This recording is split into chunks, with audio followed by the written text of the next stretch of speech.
Alors dans mon parcours, j'ai toujours été intéressé par les lieux culturels et notamment pour leurs projets artistiques, mais aussi pour leur capacité à s'ancrer dans un territoire et à prendre en compte l'ensemble des populations dans toute leur diversité. C'est vraiment quelque chose à laquelle je suis très attaché et c'est un peu le fil rouge de mon parcours, que ce soit au 104, à Petit Bain ou aujourd'hui à Stéréolux. C'est des projets très ambitieux sur le plan artistique, mais qui ont aussi toute une série d'actions culturelles et plus largement un engagement en fait dans la société. Donc c'est ça qui caractérise mon parcours. Et puis j'ai eu aussi depuis 10 ans le souhait de m'engager dans le syndicat des musiques actuelles pour porter en fait les intérêts du secteur à un niveau politique parce que je pense qu'aujourd'hui les musiques actuelles ont vraiment besoin d'être défendues à l'échelle nationale. C'est une discipline artistique qui est moins prise en compte que d'autres disciplines. Donc j'ai eu aussi cet engagement au sein du SMA et notamment 4 années de présidence entre 2020 et 2024, qui étaient 4 années vraiment très intenses et très très motivantes, mais aussi très riches en enseignement et en apprentissage. Alors moi, je me souviens d'une exposition à la Gaîté Lyrique à Paris en 2012 qui s'appelait Hello et qui était portée par un collectif qui s'appelle H5. Et en fait, c'est une exposition où on suit cette marque, en fait, Hello, qui est représentée par un petit logo très mignon, une espèce de petit aigle dessiné. Et on ne sait pas trop bien c'est une marque de quoi, mais tout au long du parcours, on se rend compte qu'en fait, c'est une marque qui est hégémonique, qui fait partie d'une espèce de propagande politique d'État. Voilà, elle propose des formats de présentation un peu type PowerPoint, elle propose un simulateur de vol, elle propose tout un tas de visuels et de graphismes.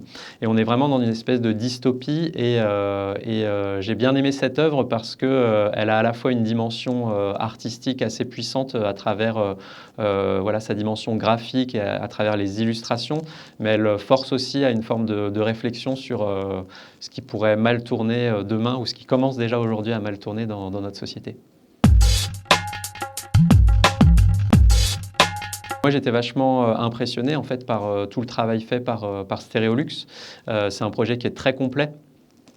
Qui propose déjà beaucoup d'actions et qui en plus a cette dimension un peu d'ovni, puisque c'est une SMAC, une scène de musiques actuelles, donc conventionnée par l'État.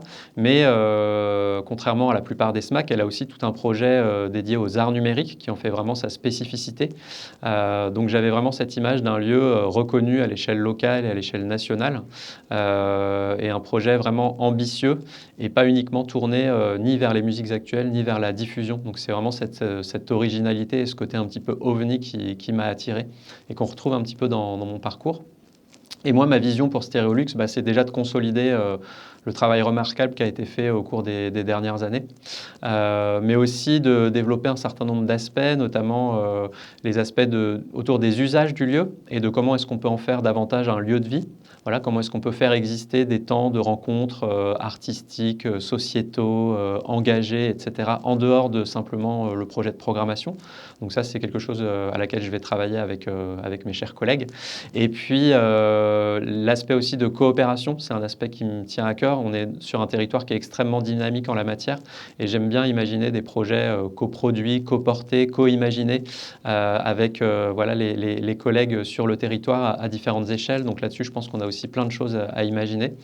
Et puis enfin, l'engagement. Stéréolux est aujourd'hui un lieu engagé et je pense qu'on peut aller plus loin dans le fait d'être aussi voilà, une caisse de résonance pour les militantismes du 21e siècle à travers la programmation, à travers la manière dont nous aussi on fait évoluer nos pratiques. Donc ça aussi, ça va être une dimension importante de Stéréolux dans les années à venir.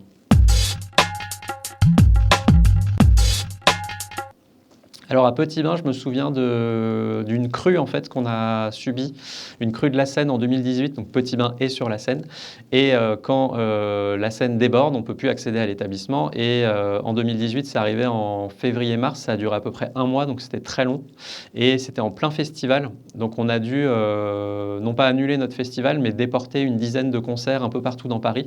Donc c'était une épreuve, une vraie épreuve. Et c'est dans ce type de moment qu'on qu'on voit apparaître les ressources qu'on peut avoir au sein d'une équipe à trouver un petit peu des solutions, et aussi la solidarité de cette famille des musiques actuelles.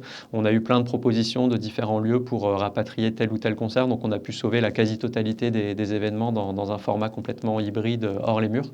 Et oui, c'est une sacrée expérience de se dire que du jour au lendemain, par un événement climatique indépendant de ta volonté, tu dois un peu t'y soumettre et trouver des solutions à la volée. Et à Stéréolux, l'anecdote que je retiendrai depuis que je suis arrivé à Stéréolux, elle n'est pas très heureuse, mais c'est cette idée d'arriver en fait dans un territoire et dans un projet qui est soutenu par la puissance publique et par différents partenaires, et dans lequel mon premier contact avec la région, qui était un partenaire, était un courrier nous disant que notre subvention allait être totalement supprimée. Donc c'est une sacrée anecdote, elle n'est pas heureuse et elle est très originale dans le mauvais sens du terme, mais malheureusement je suis obligé d'en parler. C'est effectivement cette politique complètement inique de la présidente de région, Christelle Morancet, qui a décidé de supprimer la quasi-totalité des subventions du secteur culturel sans tenir compte de toutes les conséquences que ça allait avoir dans les années à venir. Donc bien triste anecdote, et surtout j'espère qu'il y en aura des meilleures dans les années à venir.